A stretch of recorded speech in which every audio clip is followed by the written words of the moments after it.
Hello friends, good morning. मैं हूं महावीर सिंह चारण। स्वागत है मेरे यूट्यूब चैनल पर आपका। मैं आपके लिए लाऊं 10th मैथ्स क्लास। मैथमेटिक्स पढ़ाऊंगा मैं आपको आज से।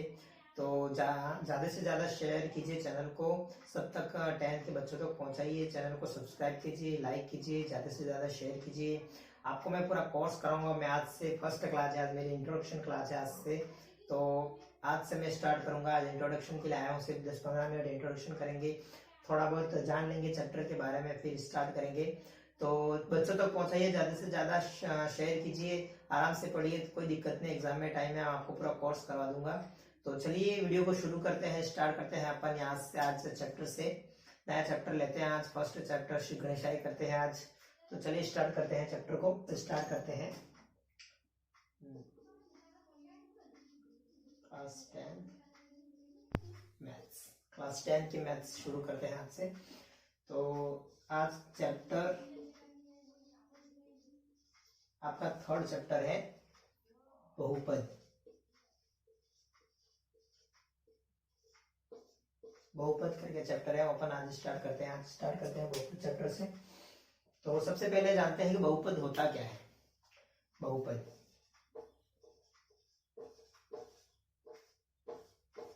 बहुपद होता क्या है।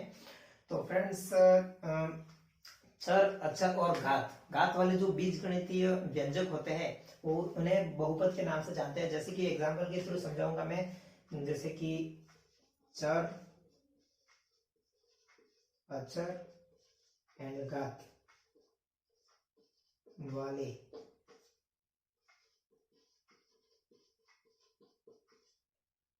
बीजगणित व्यंजक बहुपद के नाम से जाने जाते हैं। एग्जाम्पल जैसे कि जहां बहुपद में जैसे कि चर राशि और अक्षर राशि और घात वाले की मैंने आपको बीजगणित के बारे में बताया।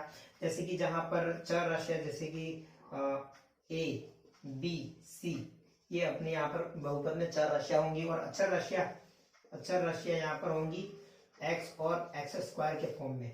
एक्स और एक्स स्क्वायर के फॉर्म में अक्षर राशियां होंगी।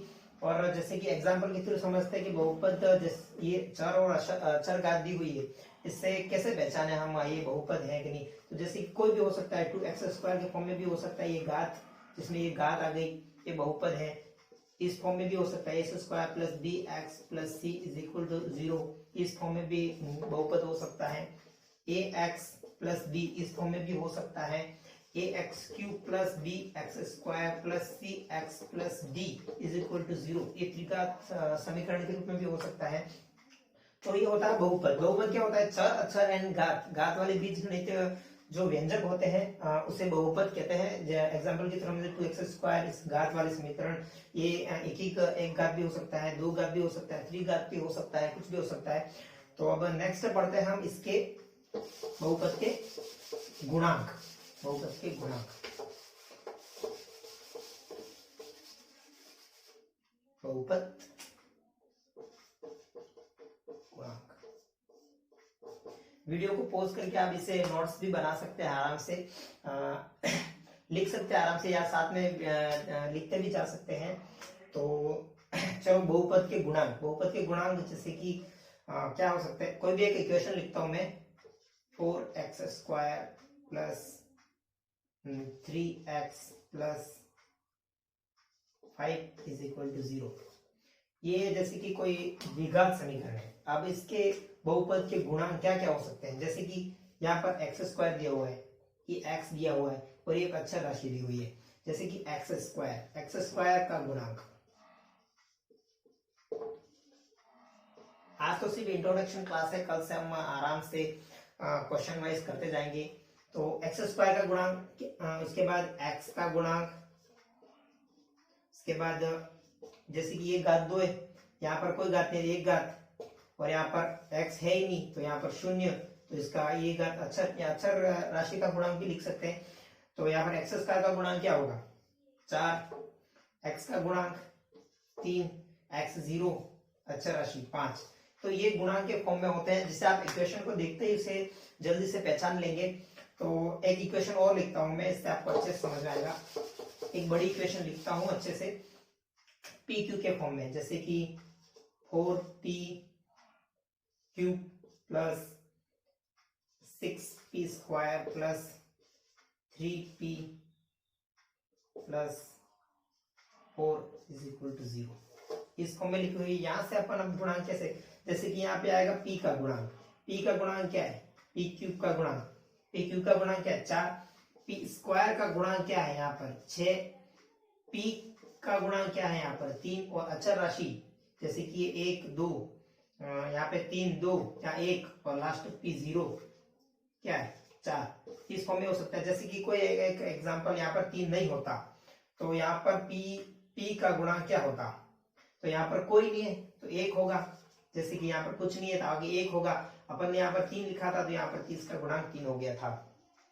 तो आपको ये चीज समझ में आया होगा बहुपद का गुणांक। बहुपद का गुणांक को इक्वेशन दी होगी, उसमें से अपन को छांटना है एक्स स्क्वायर का गुणांक कौन सा है, एक्स का गुणांक कौन सा है, पी क्यूब का गुणांक कौन सा है, एक्स स्क्वायर का गुणांक कौन सा है, पी स्क्वायर का गुणांक कौन सा है।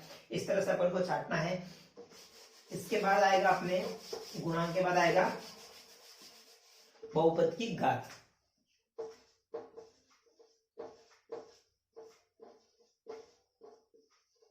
बहुपद की घात।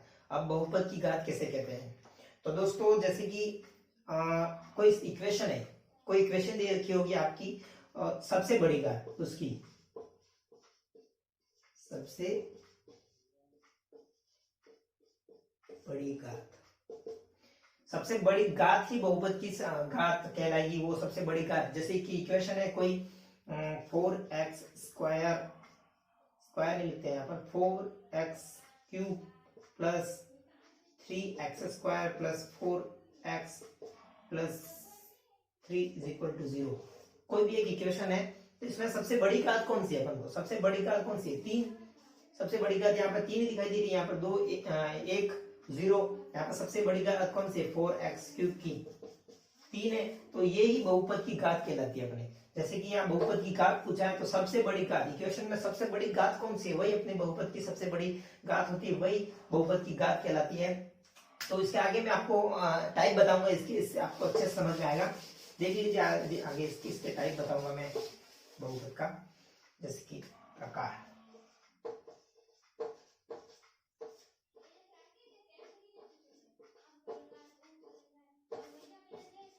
बहुपद के प्रकार, सबसे पहला प्रकार रेखिक।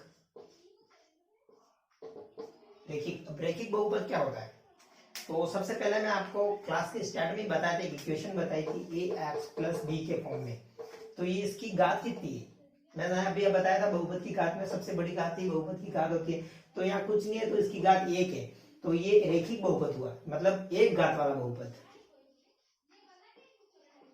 एक घात। जिसकी एक घात हो वो रेखिक बहुपद होता है। इसकी इक्वेशन यहाँ पर ax प्लस बी के फॉर्म में होता है इज इक्वल टू 0। ये इसका फॉर्म होता है, इसको नोट कर लीजिएगा। जैसे कि कोई एग्जांपल है 6x square plus 12 is equal to 0, ये नहीं सॉरी माफ कीजिएगा 4x plus 12 is equal to 0। ये हो गया एक रेखिक बहुपद। रेखिक बहुपद हो गया जिसकी घात 1 हो, सिर्फ एक घात हो। इसके बाद नेक्स्ट टाइप आएगा द्विघात। ये इंपॉर्टेंट है ज्यादा, इसका क्वेश्चन एक पूछा ही जाता है, द्विघात बहुपद। और इसका फॉर्म होता है ax square plus bx plus c is equal to 0। ये इस फॉर्म में ये इसका मानक रूप है, ये इसका मानक रूप है रेखिक का, और ये द्विघात समीकरण का है। इसकी जैसे कि 4x square plus 3x plus 5 is equal to 0, ये इस फॉर्म में द्विघात समीकरण आएंगी, जिसके हमको यहाँ से कुछ पार्ट करने पड़ेंगे, इन दोनों का रिलेशन निकाल के इनमें से इसके दो खंड आएंगे, उसके शून्य निकालने पड़ेंगे। जैसे जैसे हम आगे बढ़ेंगे आपको मैं क्वेश्चन टाइप बताता जाऊंगा, तो ये नोट कर लीजिएगा। इसके बाद एक और रह गया है, ये भी इंपॉर्टेंट है, बहुत ज्यादा इंपॉर्टेंट है, तीसरा है द्विघात बहुपद। द्विघात बहुपद, द्विघात बहुपद मतलब नाम से ही याद, सबसे पहला आता है रेखिक एक घात, द्विघात मतलब 2 घात, त्रिघात मतलब 3 घात। जैसे कि 3x cube plus 4x square plus 3x plus 4 is equal to 0। ये त्रिघात समीकरण, इसका मानक रूप होता है, मानक रूप ax³ plus bx² plus cx plus d is equal to 0। समझ में आया होगा। तीन घात, त्रिघात मतलब तीन घात, दो घात, एक घात, 0, यहाँ पर ये इसकी घात ये और ये इस मानक के रूप में त्रिघात समीकरण होती है। तो हमको पहचान में तुरंत कैसे आएगा, घात देखकर, मतलब सबसे बड़ी घात यहाँ पर तीन घात है तो त्रिघात समीकरण हुआ, यहाँ पर दो घात वाला था द्विघात समीकरण हुआ, और यहाँ पर एक घात थी तो रैखिक समीकरण हुआ, रैखिक बहुपद हुआ। तो अब नेक्स्ट पढ़ेंगे अपन, तीनों हो गया बहुपद के शून्य, जैसे कि यहाँ से एक क्वेश्चन आता है बहुपद के शून्य निकालना दोनों, और इस गुणांकों और उनके शून्यों के मध्य रिलेशन के लिए। तो एक रिलेशन के लिए क्वेश्चन आता है, तो सबसे पहले आज इतने तक हम पढ़ लेंगे। आपको मैं बता दूं कि शून्य कैसे ज्ञात करते हैं, बहुपद के शून्य, बहुपद के शून्य।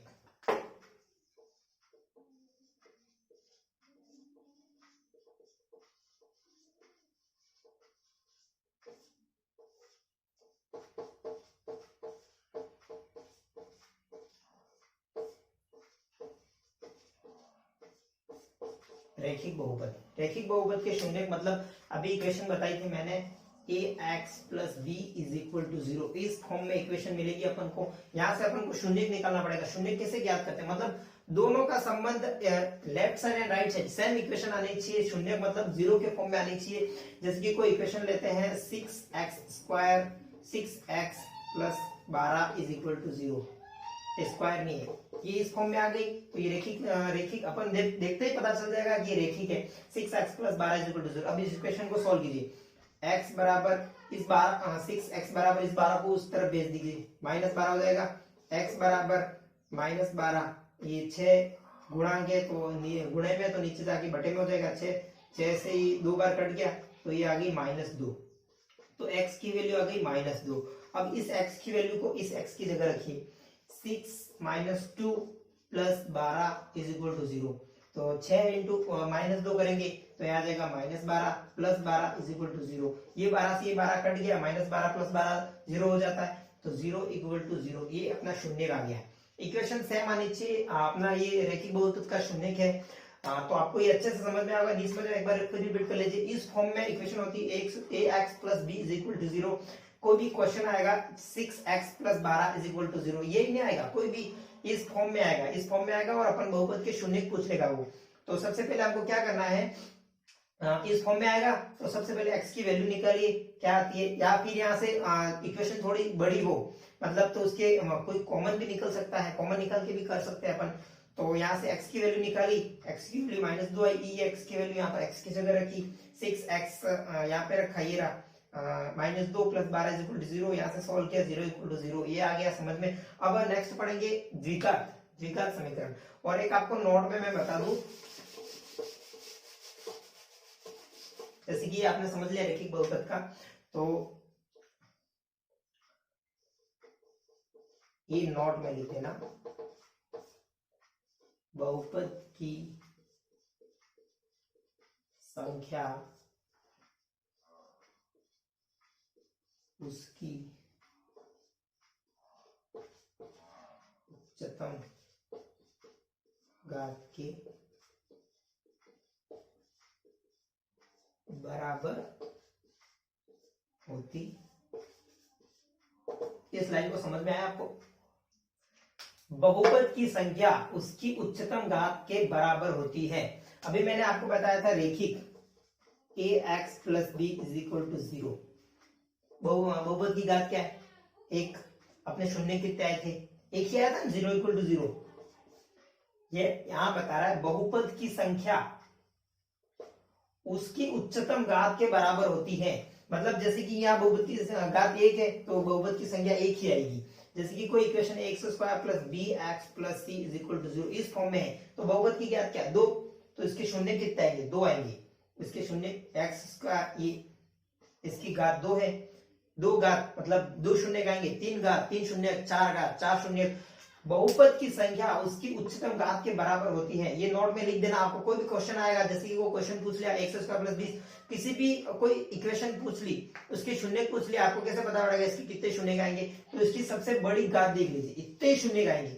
यहाँ पर एक घात थी तो अपना एक ही शून्य का है। अब द्विघात सोल्व करेंगे अपन, कल से क्वेश्चन करेंगे, आपको अच्छे से समझ में आ जाएगा। दो घात थी तो दो शून्य आएंगे, त्रिघात मतलब तीन शून्य आएंगे। अब द्विघात वाला समझ लीजिए, रैखिक तो मैंने आपको बताया, ये नोट में आराम से लिख लीजिएगा, इसको बहुत काम की चीजें आपको अच्छे से समझ में आएगा इस लाइन से बहुत। अब आगे दूसरा द्विघात बहुपद के शून्यक, इसका फॉर्म क्या है मैंने अभी आपको पहले बताया था। इस किस फॉर्म में लिखा जाता है? इसका मानक रूप, मानक रूप ax square plus bx plus c is equal to 0, इस फॉर्म में लिखा जाता है। ये अपने द्विघात समीकरण होते हैं। दो घात है मतलब द्विघात समीकरण, तीन घात हो तो त्रिघात, एक घात हो तो रैखिक। तो x square plus bx plus c, इस घात को इस फॉर्म में लिखा जाता है। इसका क्वेश्चन अपन कल से करेंगे। तो ये द्विघात समीकरण के शून्य आएंगे, दो आएंगे यहाँ से, पहला और दूसरा, क्योंकि दो घात दो है तो दो शून्य आएंगे। अब इसके बाद अब द्विघात समीकरण, यहाँ से एक इंपॉर्टेंट सवाल आता है, शून्य तो आप निकाल ही लोगे। अब शून्य को और उनके गुणांक के गुणांक मैंने आपको पहले बताया, एक्स स्क्वायर का गुणांक एक्स का गुणांक किस फॉर्म में आता है, इन दोनों के मध्य रिलेशन के लिए आपको सबसे पहले बता दूं कि ये फॉर्म है, ये अल्फा बीटा, ये दो अपन दो शून्य आएंगे तो अल्फा बीटा के रूप में होगी, अपन त्रिघात है तो अल्फा बीटा गामा के रूप में आएगी। तो द्विघात समीकरण है तो इसके दो शून्य आएंगे अल्फा बीटा। अल्फा बीटा में अपन संबंध देखेंगे द्विघात समीकरण के लिए, ये नोट कर लेना द्विघात समीकरण के लिए। तो ax square plus bx plus c is equal to 0, द्विघात समीकरण के लिए अल्फा एंड बीटा, ये दो अपने शून्य आएंगे। तो सबसे पहले शून्य का किस फॉर्म में लिखते हैं, ये इंपॉर्टेंट है, ध्यान दीजिएगा। यहाँ पर अल्फा प्लस बीटा इस फॉर्म में होता है। सबसे पहला शून्य अपना अल्फा, अगर इन दोनों के मध्य रिलेशन पूछे, इसके आगे का काम, शून्य तो आप निकाल दोगे, इसके आगे का काम अल्फा बीटा मतलब माइनस एक्स स्क्वायर का गुणांक अपॉन एक्स स्क्वायर का एक्स का गुणांक अपॉन एक्स स्क्वायर का गुणांक।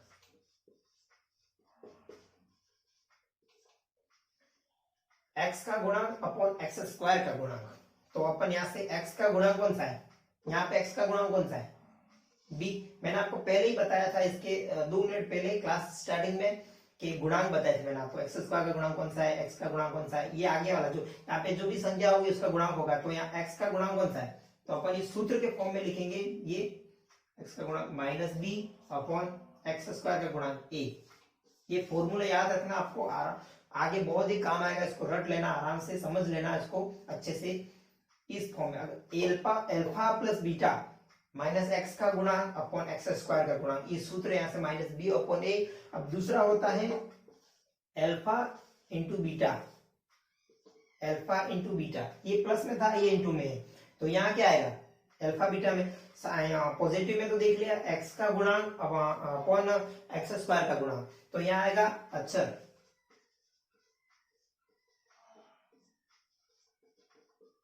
का गुणांक अपॉन एक्स स्क्वायर का,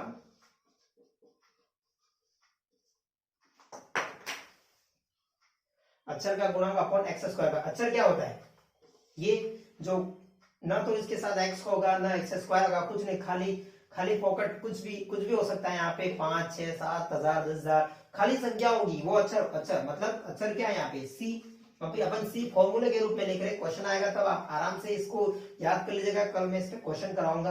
और एक्स स्क्वायर का गुणांक अपना ए है, ये सूत्र अल्फा बीटा का सूत्र सी अपॉन ए हो गया, अल्फा प्लस बीटा का सूत्र हो गया माइनस बी अपॉन ए।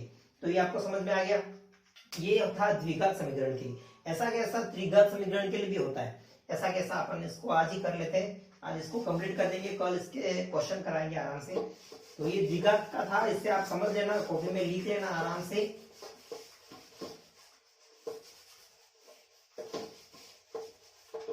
त्रिघात समीकरण के लिए।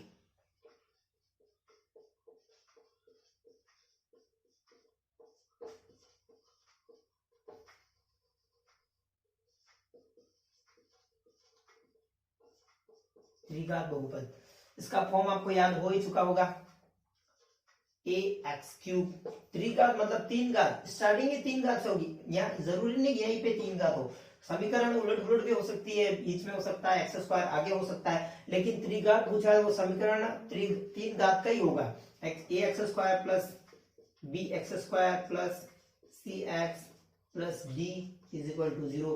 एक्स क्यूब का गुणांक एक्स स्क्वायर का गुणांक एक्स का गुणांक अचर का गुणांक इज इक्वल टू 0। ये इसका मानक रूप हो गया, ये इसका मानक रूप हो गया। अब इसके मतलब शून्य के और गुणांक के मध्य रिलेशन के लिए फॉर्मूले, तो सेम फॉर्मूले ये इसमें वो उसमें द्विघात समीकरण तो अल्फा और बीटा के रूप में थी, तो यहाँ किस में आएगी, अल्फा होगा ही सही, बीटा भी होगा ही सही, और एक हो जाएगा गामा, क्योंकि त्रिघात है तो तीन शून्य का आएंगे, द्विघात थी तो दो शून्य का है, रेखिक थी तो एक शून्य का आया, तो तीन घात मतलब त्रिघात, त्रिघात के फॉर्म में होगा तो इसके शून्य आ जाएंगे तीन। तो सबसे पहले अपन ने पॉजिटिव किया था, फिर गुणा वाला किया था, ऐसे कैसे अभी करेंगे, तो चलो यहीं से लिख देते हैं, नीचे से दिख रहा होगा आपको नीचे से अच्छे से, alpha plus beta plus gamma,